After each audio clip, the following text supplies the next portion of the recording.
Hello, this is Father Dima from Bucharest, Romania. Can we actually make God listen to us? Saint Gregory Palamas gives us the answer in the Philokalia. Here's what Saint Gregory says. Between human beings and God, there is something in the middle, a barrier, a threshold. Why can't a person speak directly with God? Because of this middle, this obstacle. But can a person push through this obstacle that stands in the way? Yes, they can. There are 3 stages we must pass through. In the first stage, a person gives up the basic obstacles: overeating, drinking alcohol excessively, drug use, violence, immoral behavior, and so on. These are the sins of the body, the works of the flesh. In the second stage, you have to fight the desires of the body. Why does the body has desires? Because the body has a memory. There is an inertia to every passion, to every guilty pleasure you've given up, and that inertia often pulls you back. It's not enough that at some point you abandon a certain passion. You also have to be prepared because your body remembers it and will want to return to it. This struggle with desires is the second stage. And in the third stage, after passing through the first 2, a person has to fight with thoughts, more precisely with the passions that arise in the realm of the mind. What are these? Any thoughts of pride, arrogance, envy, hatred, and so on. So, there's a first stage where you renounce bodily excesses, a second stage where you battle the body's tendency to slip back into past sins, and the third stage where you confront the distortions of thought. What comes after these 3 stages? The soul begins to feel freed from its burden, and prayer becomes undisturbed. This is the true prayer, the kind that brings us superhuman strength. I'll explain that in just a moment. But these 3 stages are not easy to go through. So how do we pass through them? As unpleasant as it may be to talk about it, pain is the key. Pain that we must willingly embrace with our whole heart. Pain becomes a tool, something within our reach, something we need to use. But pay attention, the word pain has several meanings. What exactly does Saint Gregory mean when he speaks about it? By pain, he refers to fasting, for example, exhausting vigils, and all the conscious efforts you make to bring your body into alignment with the needs of the spirit. In essence, it's about making your body work together with your soul, because often the 2 don't seem to be playing on the same team. The body must be aligned with the soul. As Saint Gregory says, through pain, through ascetic effort, the body becomes united with the mind. In this same category of necessary pains, we also find physical pain, such as an illness, which you endure without protesting, with humility and patience. So, the pain you willingly take on in your body brings you great strength through pain toward power. Again, what do we mean by pain in the spiritual sense? We mean fasting, going without sleep, keeping vigil, prostrations, the effort of attending evening or nighttime services, and many other practices that are anything but easy. Throughout his entire life, Saint Gregory Palamas was most concerned with this question: how is the Holy Spirit transmitted to human beings? What effect does receiving the Holy Spirit have in a person's life, and under what conditions does this take place? I cannot go into all the details here, but let me give you 2 symbolic images used by Saint Gregory to explain the work of the Holy Spirit in people. Here's the first one. The Holy Spirit comes into a person's life. In the same way, the sun powerfully illuminates a cloud. The sun's rays enter the cloud and brighten it.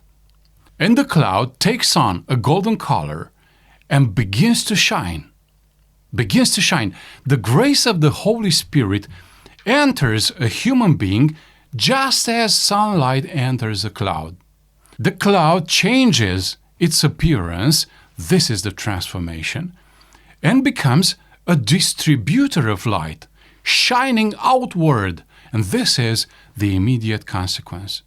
In exactly the same way, a person who receives the radiance of the Holy Spirit has their life transformed, and through their words and actions, they become a light for the people around them.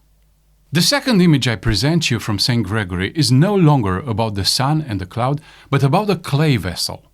A vessel that's carefully shaped and then placed in the kiln and baked there. For several hours, the vessel undergoes a transformation through fire. When it is taken out of the kiln, it permanently bears the marks of its passage through fire. It becomes hard. It is no longer soft, no longer able to be deformed. Before, it could be easily ruined by water, but now it can hold water. In fact, it can hold almost any substance. And if it is placed on a hot stove, for example, it not only withstands the heat, but it transmits that heat to whatever is inside it. So the vessel is not only transformed by fire, it also carries the effects of the fire outward. The same thing happens to a person who is exposed to the radiance of the Holy Spirit. Grace transforms him and fills him with the power that he then passes on to others. Let me share one more deeply motivating idea from St. Gregory Palamas. You may have wondered, how close can human beings come to God?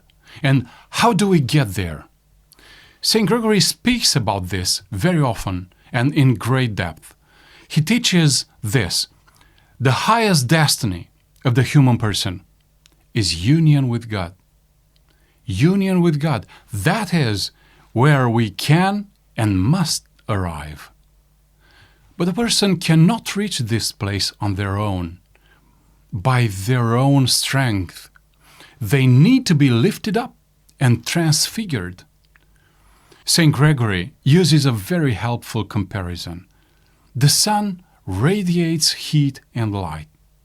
You cannot approach the sun itself. You cannot encounter it by direct experience. But a ray of sunlight, which gives heat and light, is inseparable from the sun. You cannot grasp a ray and hold it captive. When the sun sets, the rays disappear, only to appear again the next morning. In the same way, God is made known to human beings, not through His essence, but through His energies, His grace, His divine gifts. These divine gifts are inseparable from Him, just as rays are inseparable from the sun. St. Gregory teaches that human beings receive the grace that deifies them.